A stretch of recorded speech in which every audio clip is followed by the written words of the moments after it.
O Peregrino, por John Bunyan, capítulo 11, parte 2. Fiel.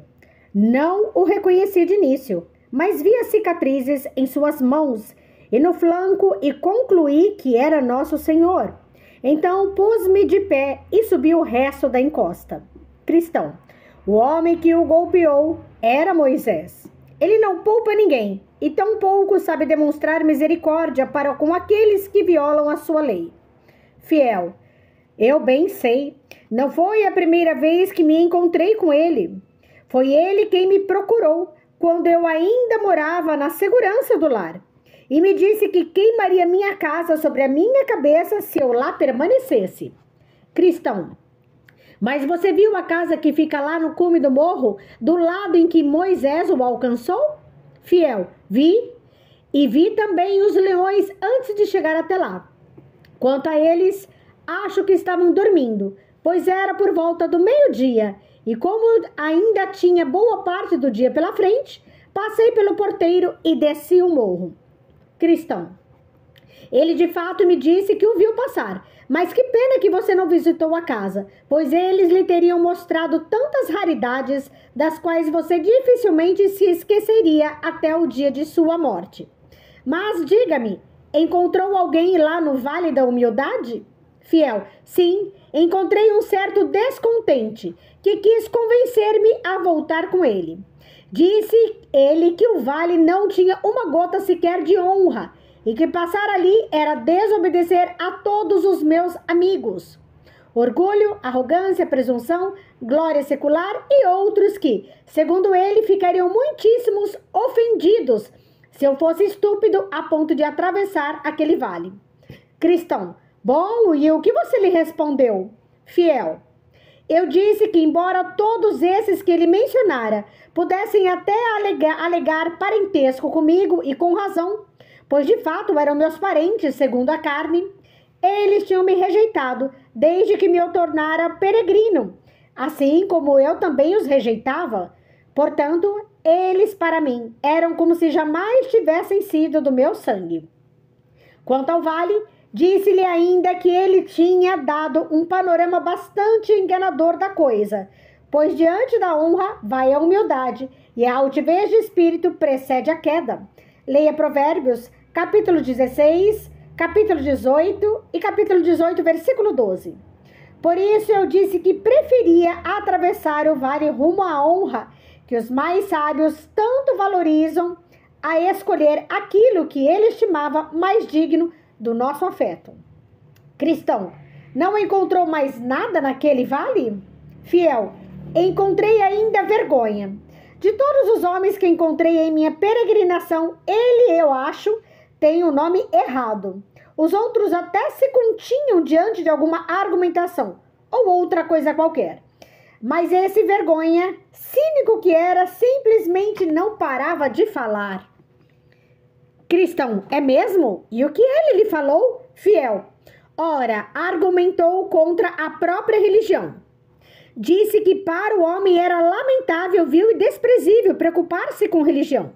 Falou que boa consciência não era coisa de homem e que vigiar as palavras e os caminhos para abster-se da intimidadora liberdade com que se costumam os espíritos mais corajosos da época era tornar-se alvo de escárnio. Contrapôs também que poucos dos poderosos, ricos ou sábios já concordaram com a minha opinião e que nenhum deles o fez senão quando se deixou convencer pela tolice, dispondo-se voluntariamente, por falta de juízo, a arriscar perder tudo por aquilo que ninguém sabe o que. Ridicularizou ainda o estado vil e humilhante da maioria dos peregrinos e também sua ignorância da época em que vivem e a sua falta de compreensão de toda a ciência natural. Sim, e também me disse palavras semelhantes sobre muitas outras coisas que não menciono aqui, prosseguiu Fiel. Que era vergonha choramingar e lamentar-se diante de um sermão e também voltar suspirando e gemendo para casa. Que era vergonhoso pedir perdão ao próximo por pequenas faltas ou restituir aquilo que tirei de alguém.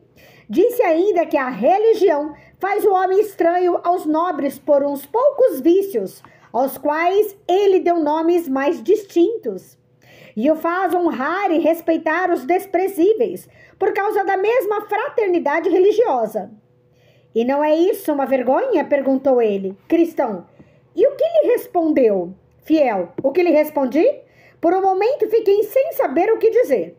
Ele me deixou tão nervoso que o sangue me subiu ao rosto. Sim, o tal vergonha me fez isso e quase que dominou mais. Depois, afinal, ponderei que aquilo que é elevado entre os homens é a abominação diante de Deus. Leia Lucas, capítulo 16, versículo 15.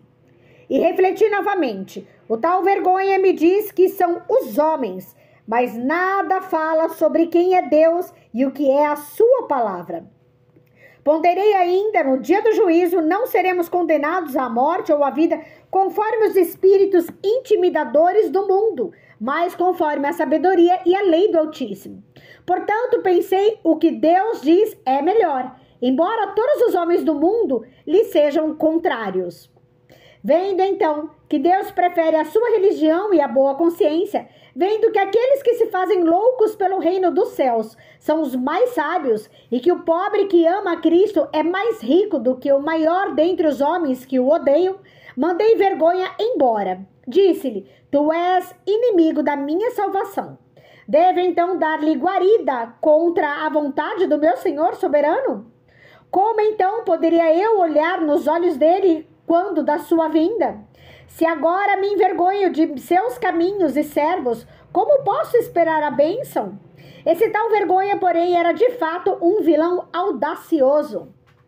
Quase não conseguia afastá-lo de mim, pois ele me assombrava e continuamente me sussurrava nos ouvidos uma ou outra das enfermidades que acometem a religião.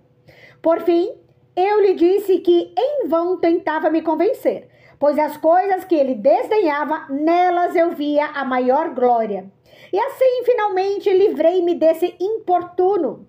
Depois de afastá-lo de mim, cantei.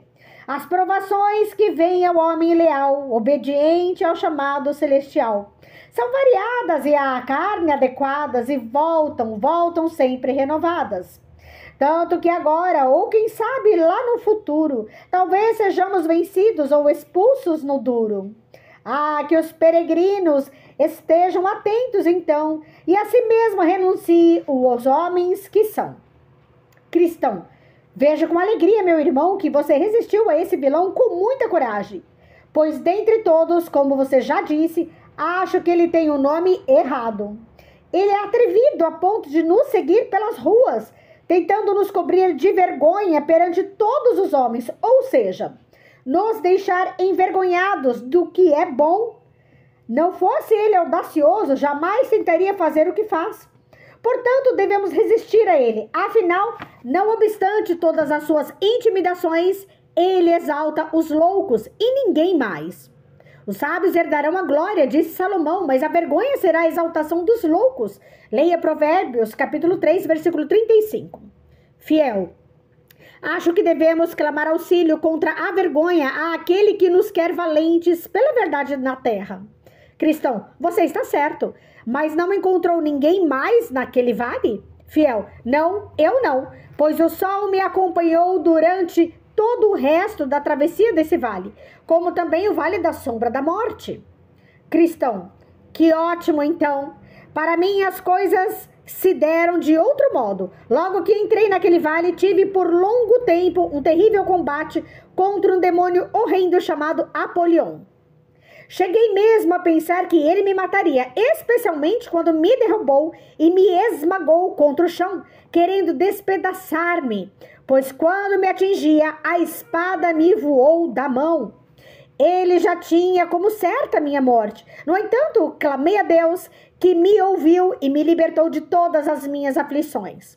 Depois entrei no Vale da Sombra da Morte, avançando sem luz durante quase metade do caminho.